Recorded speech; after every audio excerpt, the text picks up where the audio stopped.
हरे कृष्णा, राधे राधे। स्वागत है आप सभी का गोविंद भजो चैनल पर। आज के इस वीडियो में जानिए ज्येष्ठ मास के कृष्ण पक्ष में पड़ने वाली अपरा एकादशी के विषय में। एकादशी व्रत कब रखा जाएगा, कब और किस मुहूर्त में खोला जाएगा, इस दिन क्या खाना चाहिए, क्या नहीं खाना चाहिए। साथ ही आप जानेंगे इस दिन के महत्व के बारे में। एकादशी के दिन जो भी भक्त उपवास रखते हैं उन्हें एक दिन पहले दशमी तिथि के नियमों का पालन करना होता है और नियमों के अनुसार दशमी तिथि को तुलसी पत्र तोड़कर रख लिए जाते हैं।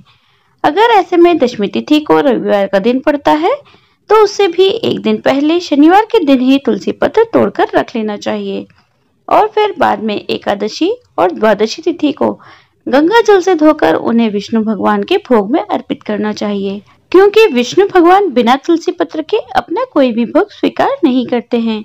आपको इस बात का भी ध्यान रखना चाहिए कि दशमी तिथि को सूर्यास्त के बाद व्रत रखने वाले व्यक्ति को अन्न ग्रहण नहीं करना चाहिए।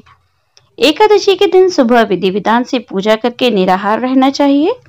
दिन भर निराहार रहकर शाम की पूजा करने के बाद यदि आपकी सामर्थ्य नहीं हो तो आप एक समय फलाहार ग्रहण कर सकते हैं और फलाहार में केवल मौसमी फल और सूखे मेवे का सेवन किया जा सकता है।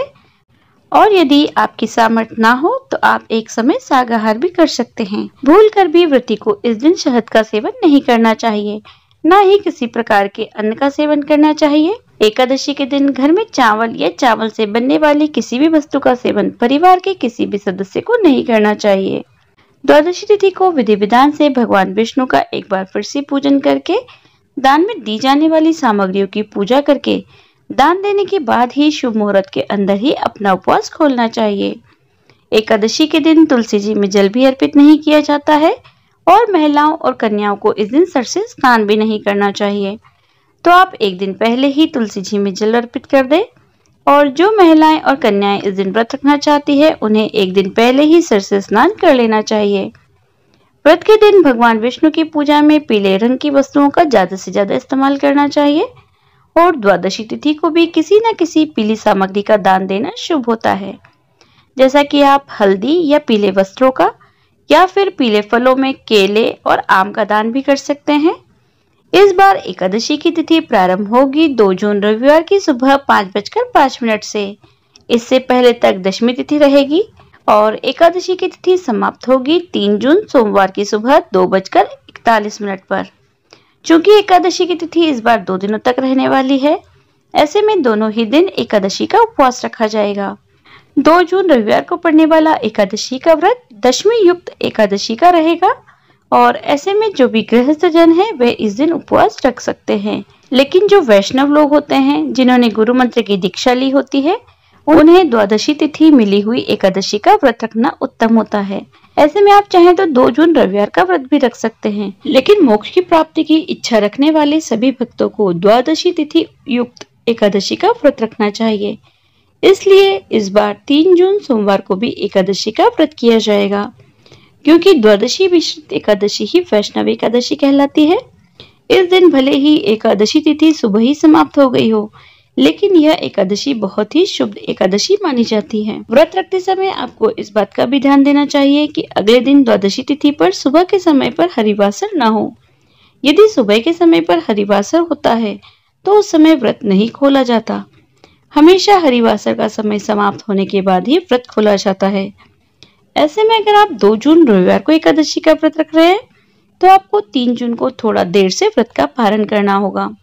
द्वादशी तिथि प्रारंभ होगी 3 जून सोमवार की सुबह 2:42 से और इसी के साथ हरिवासर का समय भी शुरू हो जाएगा। शुरुआत के 5 से 6 घंटे का समय हरिवासर का रहता है और द्वादशी तिथि समाप्त होगी 4 जून मंगलवार को, यानी 3 जून सोमवार की ही मध्य रात्रि 12:18 पर। हरिवासर का जो समय है वो 3 जून सोमवार को सुबह 8:30 पर समाप्त हो जाएगा। इससे पहले तक आप अपना उपवास नहीं खोल सकते, क्योंकि हरिवासर के समय उपवास खोलना निषेध होता है।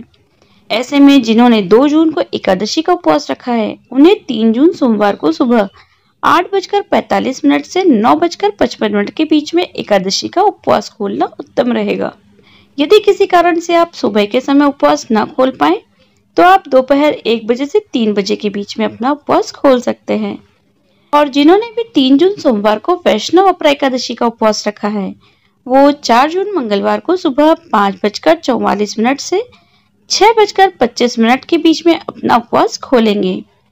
इस समय आपको अपने व्रत का पारण करना होगा। आप हमेशा पारण मुहूर्त से पहले पूजा करके भगवान का भोग लगा लें और जब पारण मुहूर्त हो उस समय आप विधि विधान से, यदि आपकी सामर्थ्य हो तो किसी ब्राह्मण देवता को, किसी पुजारी को या किसी वैष्णव को अपने घर पर आमंत्रित करके भोजन करवा सकते हैं। यदि सामर्थ्य न हो तो कच्चे अनाज, चावल का दान भी दे सकते हैं। इसके बाद आप अपने व्रत का पारण करें। यदि संभव हो तो पारण चावल से करें। यदि आपका कोई व्रत है और आप चावल से पारण नहीं कर पा रहे हैं तो आप गंगा जल और तुलसी पत्र से व्रत खोल सकते हैं। तो यह थी आज की जानकारी। उम्मीद करती हूँ कि वीडियो में दी गई जानकारी आपके लिए उपयोगी होगी। यदि आपको वीडियो अच्छी लगी हो तो लाइक कीजिए, ज्यादा से ज्यादा इसे शेयर कीजिए। यदि आप चैनल पर नए हैं तो चैनल को सब्सक्राइब कर दीजिए, बेल आइकन को प्रेस कर दीजिए जिससे आने वाले नए वीडियोस की नोटिफिकेशन आपको तुरंत मिल जाए। बोलिए श्री हरि विष्णु भगवान की जय। मिलती हूँ आपसे अगले वीडियो में, तब तक बने रहिए गोविंद भजो चैनल पर। हरे कृष्ण, राधे राधे।